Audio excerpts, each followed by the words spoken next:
कि अभी हमने एक लाइव सेशन किया जिसमें मैंने अपने इंस्टीट्यूट के कुछ बच्चों को उसमें ऐड किया और उनसे उनकी प्रॉब्लम्स जानने की कोशिश की। तो उन्होंने मेरे को जो मैसेजेस किए थे वो मैसेज ये थे कि किसी बच्चे का कहना ये था कि वो किसी पर्टिकुलर सब्जेक्ट पर ध्यान नहीं दे पा रहा है, उसको याद नहीं होता। किसी बच्चे का कहना ये था कि सर मैं याद कर लेता हूँ लेकिन मैं भूल जाता हूँ। तो उनमें से किसी बच्चे का कहना था कि सर जब मैं पढ़ने बैठता हूँ तो मैं फिजिकली तो यहाँ रहता हूँ लेकिन मेरा माइंड मेंटली मैं कहीं और चला जाता हूँ, किसी अलग थॉट्स में मैं खो जाता हूँ, मुझे पता ही नहीं रहता। सडनली मुझे याद आता है कि मैं पढ़ने बैठा था लेकिन ये मैं क्या सोच रहा हूँ। तो ये सब चीज़ें क्या होती हैं। तो उन सब से मैंने जो एक उन सभी की जो समस्याएं थी उनमें से मैंने एक प्रॉब्लम कॉमन देखी, वो ये थी कि सबका ध्यान कहीं ना कहीं डिस्ट्रैक्ट हो रहा है, सब कहीं ना कहीं अपने माइंड को डिस्ट्रैक्ट होने से नहीं रोक पा रहे हैं।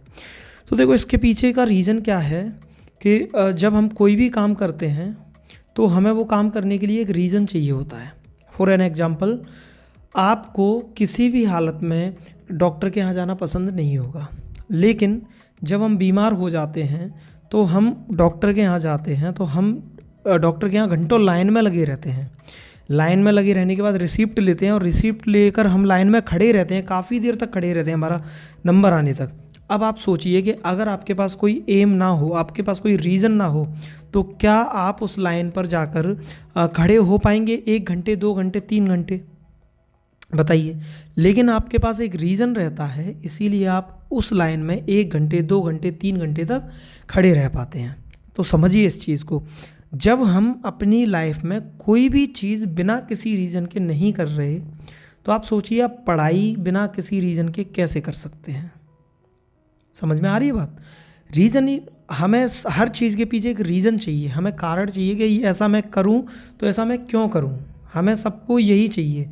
तो बस इतनी सी बात अगर आपकी समझ में आ जाती है तो आपको आपके सभी आंसर का क्वेश्चन का आंसर मिल जाएगा अपने आप से ही। आप सभी एक ही चीज़ को रिलेट कर लीजिए कि आप पढ़ रहे हैं, आपका ध्यान डिस्ट्रैक्ट हो रहा है, आप याद नहीं कर पा रहे, XYZ कोई भी आपकी प्रॉब्लम है, लेकिन उस सबसे पहले क्या आपके पास कोई रीज़न है पढ़ने के लिए? बात वही हो गई कि आप यहाँ से निकल गए, आप एक सड़क पर, एक रोड पर जाकर खड़े हो गए, लेकिन आपको मालूम नहीं है कि जाना कहाँ है। तो आप चलते चले जाओगे और कभी स्लो चलोगे, कभी फास्ट चलोगे, लेकिन आपका चलने में बिल्कुल भी मन नहीं लगेगा। चलने में मन आपका तब लगेगा जब आपके पास कोई रीज़न होगा। तो उसके लिए मैंने कुछ 6 पॉइंट निकाल के रखे हैं। आप उन 6 पॉइंट को समझिए, अपनी लाइफ से उसको रिलेट कीजिए और आगे प्रॉमिस कीजिए अपने आप से कि हम इन फ्यूचर उन पॉइंट्स को अपनी लाइफ में अडॉप्ट करेंगे। अगर आपने वो पॉइंट्स अपनी लाइफ में अप्लाई कर लिए, वो बातें अपनी जीवन में उतार ली, तो आप समझ लीजिए आपकी सारी समस्याओं का समाधान हो जाएगा। पहला ये है कि आप सबसे पहले अपना विज़न चुनिए। अब मैं नहीं कह रहा कि आप विज़न चुनिए कि मैं डॉक्टर बनूंगा, मैं MBBS चुनूंगा। आप अपना कोई भी एक एम अपने मन में रखिए, मुझे नहीं पता क्या है, लेकिन मैं एक कॉमन एम जो सबका रहता है वो मैं बताना चाहता हूँ। जो भी स्टूडेंट हैं आज 12th में हैं, 10th में हैं या कंपटीशन लेवल पे हैं, सभी बच्चे आज से 4 या 5 साल या 3 साल बाद अपना फ्यूचर देखते हैं कि मेरे पास खुद की एक लग्जरी कार हो, मेरे हाथ में स्मार्ट वॉच हो, मेरे पास खुद का एक अच्छा सा उस टाइम का सबसे कॉस्टली फ़ोन हो, मैं मॉल में जाके अच्छी शॉपिंग करूं, घूमूं फिरूं, सिनेमा में मूवी देखूं, फ्रेंड्स के साथ टूर पर जाऊं। मतलब जो मूवीज़ में आप देखते हो एक कैरियर सेट होकर एक बंदे को करते हुए, एक आपका ऑफिस हो, एक आपका केबिन हो, ये आप सभी चाहते हैं। इट डजेंट मैटर कि आप MBBS फाइट करके गए या IIT नीट आपने निकाला, कोई फ़र्क नहीं पड़ता, UPSC निकाला, कोई फ़र्क नहीं पड़ता। आप सभी का एक कॉमन एम वो ये है कि आप एक स्टैंडर्ड लाइफ जीना चाहते हैं। आप सभी चाहते हैं कि आप जहाँ भी रह रहे हैं वहाँ से बाहर निकलें और आप भी ब्रांडेड शूज़ पहने, ब्रांडेड कपड़े पहने, ब्रांडेड वॉच पहने, ब्रांडेड फ़ोन यूज़ करें और अपनी कार से घूमें, सभी लोग आपको फॉलो करें, सभी लोग आपकी बात सुनें। आप सभी चाहते हैं। तो सबसे पहला आप अपना विज़न चुनिए, अपना एम निर्धारित कीजिए, डिसाइड कीजिए कि आपका एम। तो आप सोचिए कि आप पढ़ रहे हो तो क्यों पढ़ रहे हो।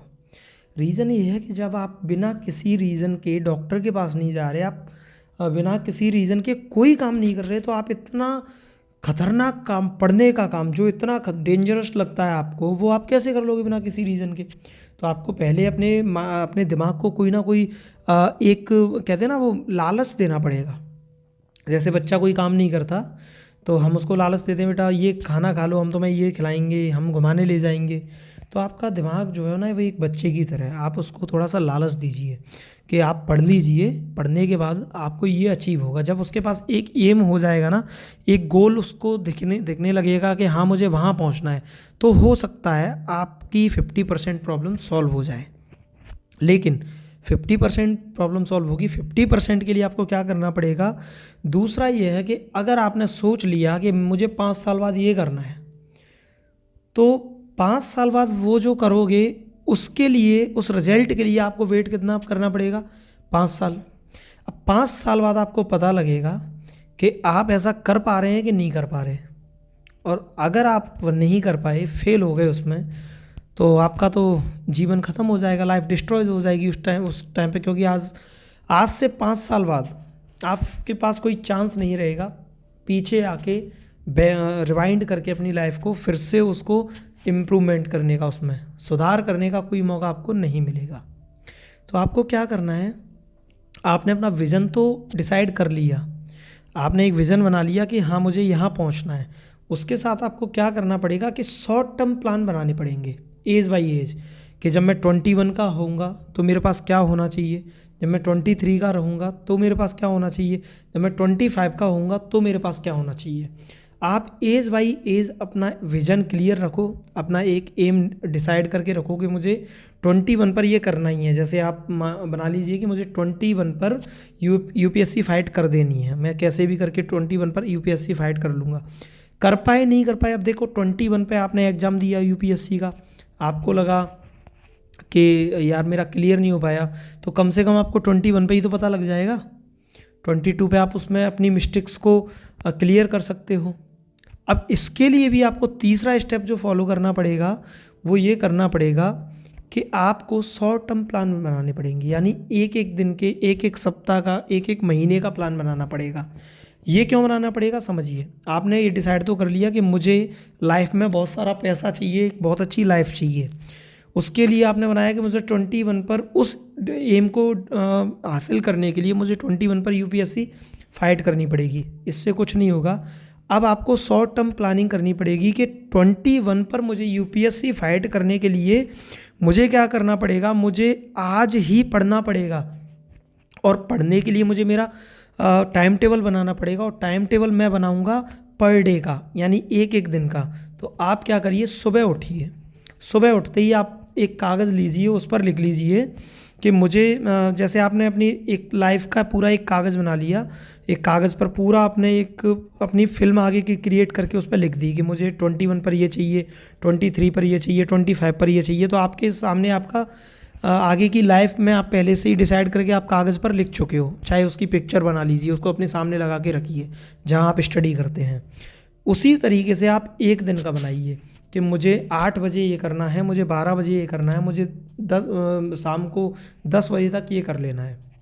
फिर क्या करना है, रात को जब आप 10 बजे 12 बजे जब भी सोने जाते हैं, आप अपने उस कागज़ को उठाइए और देखिए कि आपने जो जो चीज़ें सुबह डिसाइड की थी उनको आप कर पाए हैं या नहीं कर पाए। ठीक है, मान लीजिए कर ली तो आपको बहुत अच्छी नींद आने वाली है, क्योंकि आपने जो भी सोचा था सुबह वो आपने कर लिया। अगर आपने नहीं कर पाया तो आप वहाँ डिप्रेशन में मत जाइए, बिल्कुल डिप्रेस मत होइए। आप क्या करें, अपनी मिस्टेक्स को अपने सामने रखें कि आज मैंने 12 बजे सोचा था कि मैं मैथ्स करूँगा, लेकिन मैं 12 बजे मैथ्स का रिवीजन नहीं कर पाया। क्यों नहीं कर पाया, उसका कोई रीज़न रहा होगा। उस रीज़न को सामने लाइए और देखिए कि वो रीज़न सही था क्या। अब मान लीजिए उसी टाइम पर आपको अपनी माँ को डॉक्टर के पास ले जाना पड़ा, या आपको अपने पिताजी को उनकी ऑफिस छोड़ने जाना पड़ा, तो ये वो काम थे जो आपकी ड्यूटी थी, आप उनको अवॉइड नहीं कर सकते थे। लेकिन उसी टाइम पर आप अपने फ्रेंड के साथ चले गए घूमने के लिए, अननेसेसरी, कोई आवश्यकता नहीं थी फिर भी, तो आप समझिए अपने आप से आप कह सकते हैं कि आपने खुद ने मिस्टेक की है। अगले दिन आपको क्या करना है, आपको अपनी उसी मिस्टेक को सुधारना है कि मैं जो भी टाइम डिसाइड करूँगा वो टाइम मेरा स्टडी के लिए है, वो टाइम मैं किसी को नहीं दूंगा। और स्टडी के लिए क्यों है, स्टडी के लिए मैं किसी पर एहसान नहीं कर रहा पढ़ के। स्टडी के लिए वो टाइम इसलिए है क्योंकि मुझे 21 में यूपीएससी फाइट करनी है। और यूपीएससी फाइट क्यों करनी है? क्योंकि मुझे 25 की एज पर फाइनेंशियली फ्री होना है। मुझे पैसे की प्रॉब्लम नहीं चाहिए, पैसे का झंझट लाइफ में नहीं चाहिए। मैं अपनी लाइफ एंजॉय करना चाहता हूँ। उसके लिए मुझे 21 पर यूपीएससी फाइट करना है और उसके लिए मुझे आज जो रूटीन मैंने बनाया उसको फॉलो करना है एनी हाउ। दूसरी बात, आप लोग कहते हो कि आपका ध्यान डिस्ट्रैक्ट हो जाता है, बार बार इधर उधर चला जाता है। तो इसके लिए मैं आपको एक और अलग से वीडियो बना के दूंगा कि आप अपने ध्यान को डाइवर्ट होने से कैसे रोक सकते हैं। लेकिन फ़िलहाल के लिए मैं इतना ही कहूँगा कि जब आप एक लाइन में लगे होते हैं, मान लीजिए वो किसी भी चीज़ की हो, मूवी की टिकट लेने की लाइन लगी है और इधर आपके पास से कोई मोबाइल वाला आ जाता है, एक बहुत अच्छे अच्छे प्रोग्राम्स वो दिखा रहा है, या उसने कह दिया कि ये मोबाइल में ये फ़ीचर्स हैं वो दिखाने लगा है, या पास में से कोई पानी पूरी का ठेला वाला निकल जाता है, कोई भी निकल जाता है, आप उस लाइन को छोड़कर नहीं जाओगे।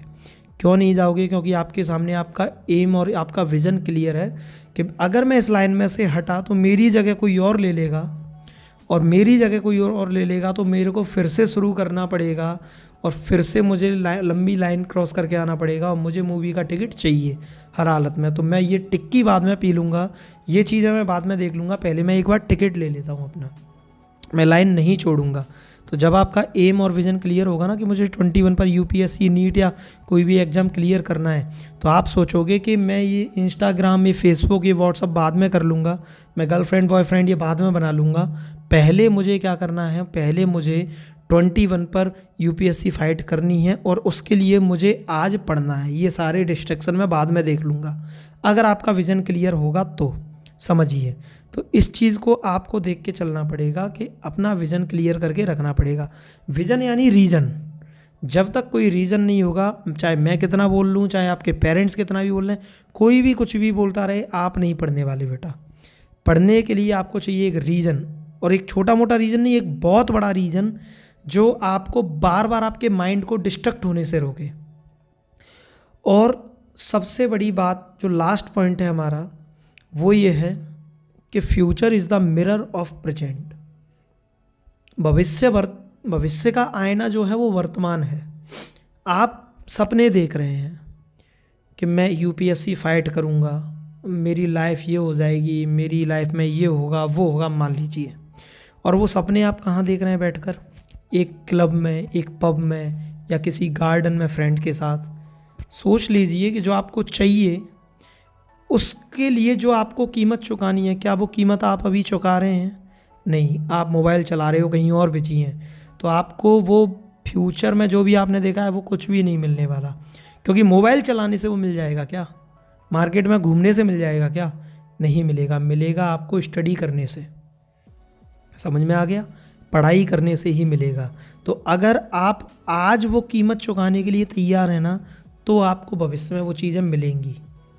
और अगर आप आज उसकी कीमत चुकाने के लिए तैयार नहीं हैं, तो कोई बात नहीं है। उस चीज़ की कीमत चुकाने के लिए लाखों लाइन में लगे हैं, वो चुका देंगे, उनको मिल जाएगी वो चीज़। और आप आज मज़े कर लो, कल कष्ट भोगना, जीवन भर आप ऐसी लाइफ निकालना। और आप चाहते हो कि ऐसी लाइफ ना निकले, तो बेटा एक विज़न बनाइए, एक एम बनाइए, एक बहुत बड़ा रीज़न ढूंढिए कि आपको पढ़ना क्यों है। और हमेशा ध्यान रखिए, ये सारे एक्सक्यूज़ेज़ हैं कि मुझे मेरी मम्मी के लिए पढ़ना है, मुझे मेरे पापा के लिए पढ़ना है। बेटा आप बहुत सेल्फिश हो, आप किसी के लिए कुछ नहीं कर रहे, आप जो भी कर रहे हो अपने लिए कर रहे हो। ध्यान रखिए, आपको फ्यूचर में जो भी मिलेगा वो आपको खुद के लिए मिलेगा।